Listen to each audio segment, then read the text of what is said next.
What's up, everybody? Welcome back to the channel. Welcome back to Supercross 5. Hope you're doing good. Hope you are doing well. We're back with some more. We're back with another sort of race review, I guess, as it were. Obviously, San Diego just happened this weekend. It's the Sunday after. I've just watched the race highlights back. Obviously, being in the UK, it's a bit difficult to watch it live, but I thought I'd do another one of these videos. Did an Anaheim one, obviously. We did the pretend Oakland one that didn't actually happen. Obviously, that's been rescheduled, but yeah, I thought we'd jump back in, do another quick race of a custom track, chat about the race a little bit, and just another quick video, just to, see how it's going on. So, jump into a single event. We're jumping to 450s again. We're going to obviously go to San Diego. So the one I've picked is this one here by TA818__day, whoever that is, on PS5, obviously. It's got 175 downloads, 10 likes, so track team's alright. The layout is obviously pretty spot on. It's difficult as always to get it exactly right in this game, but it's a pretty accurate track. Most of the rhythm sections are pretty accurate. So yeah, we're going to go with this one. So we'll jump into that one. Without obviously spoiling the race result. I mean, obviously, if you're here, you're probably already watching a race result. I mean, I gotta say who it is, obviously. So Eli obviously won the race. But we obviously jumped on the Yamaha last time out. So we're going to jump on a Troy Lee Designs GasGas in honour of Justin Barsha. We'll obviously get into the race a bit more in a minute, but he did alright. It was a good race for Barsha. So I figured Cooper Webb was up there as well, but he's probably going to win one at some point, so we'll jump on a KTM at some point. But yeah, we're going to jump on the GasGas. So yeah, let's pick that one, and we'll jump into a race. I'll see you there in a minute. Here we go then. San Diego. We're practice or qualifying, I guess, as it is. All my days, hot rafts going flying in front of us. So yeah, we'll do a quick lap of the track. Obviously, that's pretty much the start of it there. I think they're tripling out that in real life, but we'll try and we're gonna have to get some practice in for these rhythm sections. I feel like this might be a little bit of a tough track for me. I'm never particularly good at Supercross in general, anyway. So that was alright for a double, triple. I think a lot of them are doing that, and then us obviously a big Supercross triple. Happy days. Yeah, we'll do a quick lap or two around here in practice, and then we'll get into the race. Yeah, we've got this crazy sort of dragon's back thing going on. That looks a little bit steeper than it is in real life, but then you got the double into the whoops, which a few of them were jumping towards the end of the race. Kenny was anyway, but in the 450 class at least, they were getting a little bit torn up. And then you got the start-finish line there, over this tabletop sort of thing. Was that a tabletop in real life? I don't think it was it? Pretty sure that was just a standard double, and you got triple back out, and then you got this weird little cut across the start straight there. The pits were obviously there on the left hand side in the real race. Obviously you can't do that in this game, but we're going to jump off the track. But yeah, you double into that and then sort of triple over that tabletop, and then triple out again is the idea. But yeah, not a bad track at all. Not a bad replica, to be fair, in obviously in Supercross 5. See if we get any updates in the track editor in Supercross 6. But yeah, fair play to the creator of this one. Forgotten that long old name already, but it's not a bad replica, at all. As I said, it's quite hard to get it perfect in this game. Obviously, we don't get all the little pieces you necessarily need. But yeah, this one's pretty spot on, I think. Pretty spot on. So we'll see how we do in a race in a minute. I'll try and put some better qualifying laps in than this one, obviously. But it was an interesting track. It's a little bit kind of tight and twisty. There wasn't too many good overtaking opportunities. Yeah, and that kind of start straight. The pit bit, the tight flat corner was an interesting choice. I'm not really sure why they went with that. It's a bit of a weird decision. It didn't really make for particularly good racing. There wasn't any crazy passes there or anything. So I don't know. It's a bit of a weird this bit right here. I'm talking about obviously you triple up here, and then as I said, you'd have the pits right up here on the left hand side. So they were keeping it quite tight around here in real life. And then some of them were doubling and singling that, but you can triple it quite easily in the game. And then double. Try and get over the tabletop and then triple out, and there we go. Beautiful. Cool. As I said, I'll put some laps in quickly just to get a bit of a practice in. Not that it really makes a difference for our start gate, and then I'll see you in the race in a second. Catch you in a bit. Here we go, San Diego. Let's get on with this race, man. We managed to get a top time in qualifying. As I said in the last couple episodes, the AI are always pretty bad at the custom tracks, so not really much of a surprise. We won't get too far inside. Where are we going? Straight up, tight left there? Or are we going? No. Or straight down? I don't actually know where we're going. This could be interesting off the start. We'll jump in there for now, that'll do. See how we do. We'll go over our normal dodgy bike setup. But yeah, let's get into it. We'll have a little chat about the race, obviously, once we get off the start. Are we going left there? No. We'll go straight on, aren't we, surely? Oh my days. Alright, we're going to pop a massive wheelie off the start there. See if we can get inside these boys, get the whole shot. We are going to get the whole shot. Nice. So yeah, San Diego, man. Round 3 technically, but obviously second race of the season. We'll start with the 250s. Obviously off the start, they had a bit of a pile up again. It was at Kitchen and Harrison, I think it was. Were the main two affected. There was a few others that sort of got tangled up and went a few others that went down, I think. But yeah, they went flying down. Crazy little start for the 250s. Not ideal at all. Not ideal at all. I don't think anybody was too injured. I think those two were definitely out of the race, but I don't believe there were too many injuries unless anything's obviously happened since, or any news since. But yeah, as I said, I've only just watched highlights, so not seen anything.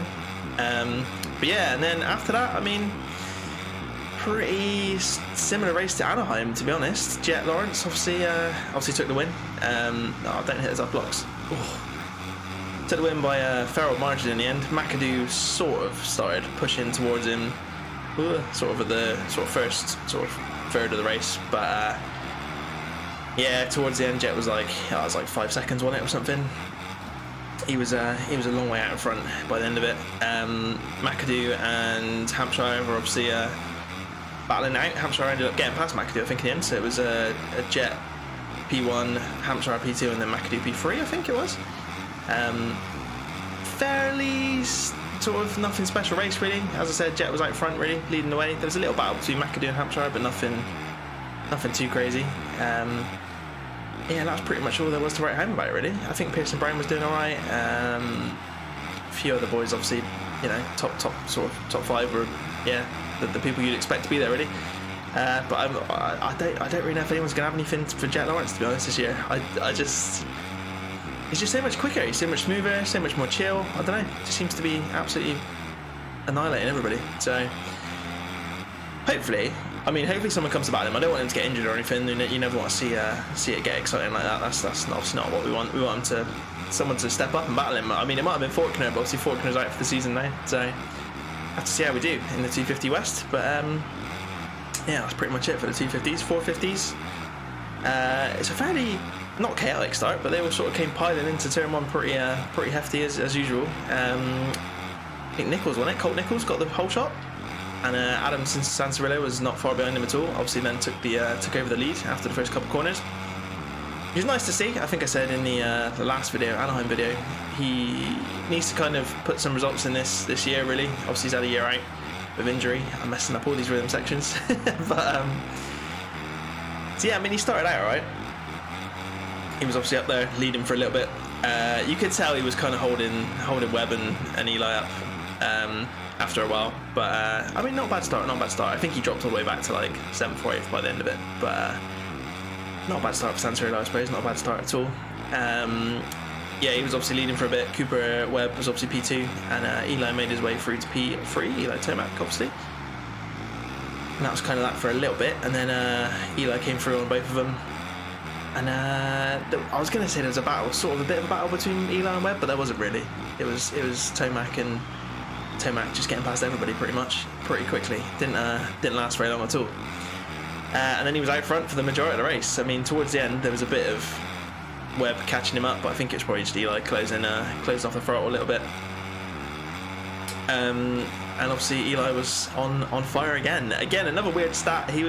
This was San Diego. Obviously not this venue, it's a new venue, but San Diego was his second worst sort of round. Anaheim was obviously his worst round. His average score, I mean, and obviously he won that. That was his first win, obviously, in Anaheim.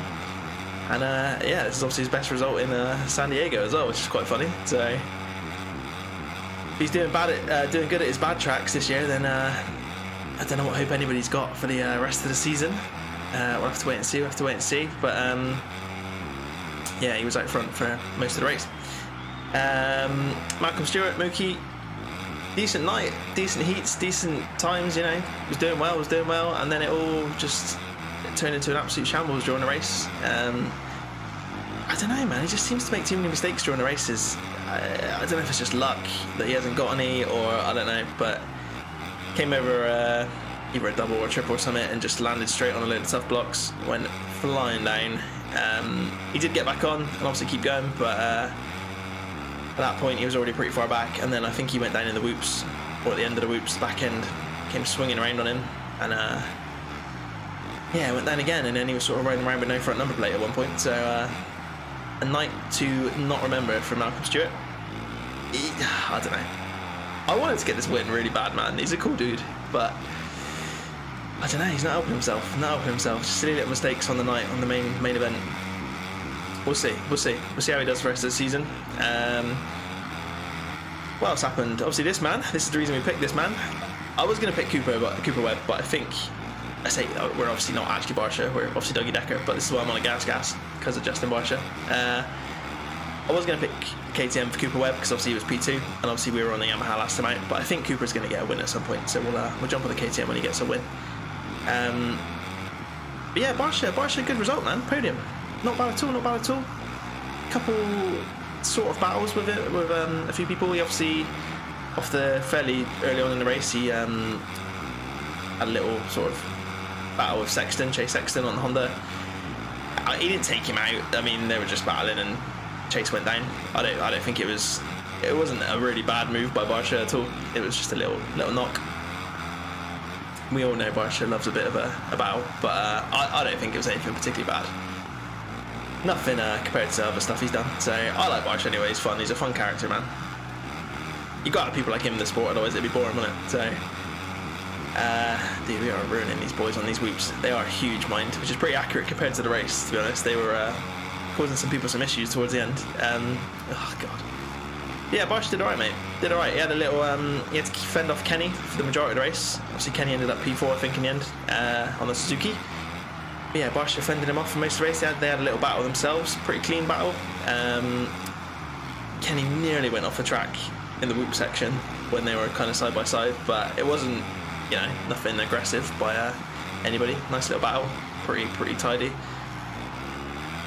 And then he didn't really get a chance to get back on him again. I think Chase Sexton obviously then came back after dropping it up to P5, and I think Kenny was kind of more worried about him in the end. He was pretty close towards the end of the race. I honestly thought he might get around Kenny and around Barsha, but they both managed to fend him off. As I said, Barsha obviously got the podium, and Kenny fourth, and then Sexton was in P5. So pretty good recovery considering he was down fairly early on. It was only a little sort of topple over, but still, you know, as soon as you're off the bike, it's never good. Oh my god, look at all these boys, man. We're lapping the top boys here. The AI are not having fun around this track, clearly. That whoop section is causing them some issues. We're 54 seconds ahead. That's like, we're nearly a whole lap ahead of everybody. Osborne, got all the old boys in this game, forgot about all this. What else happened in the race? Oh, Jason Anderson obviously was up in P4, I think, at one point. And he looked fairly quick, to be honest. He looked like he was going to sort of get on board with the podium boys. But again, he went down. I think he went down on the flat turn, right by on the start kind of straight where the pits were. He dropped it there somehow. I don't think we saw a replay of how he dropped it or anything. But yeah, simple little crash on that flat turn, which is quite annoying. Again, another guy that's got all the pace, obviously, you know, Supercross champion on the Husqvarna, but just little mistakes, man, little mistakes. He's definitely got the speed, we know that, but yeah, little silly mistakes for Anderson, obviously. That man there, Moose Kid, who was nearly flipping over on the whoops there, he obviously didn't race at all. He's got a wrist injury in practice from the week, which is a shame. Again, I don't know how much more Moose Kid we're going to be seeing in Supercross in the coming years. Might get another year out of him, but yeah, shame. Hopefully he heals that up and then he's back for the next round. We'll have to wait and see. Yeah, he didn't race. Who else did we have? Plessinger on the other KTM was fairly far down the field, I think, as was Ferrandis on the other Yamaha.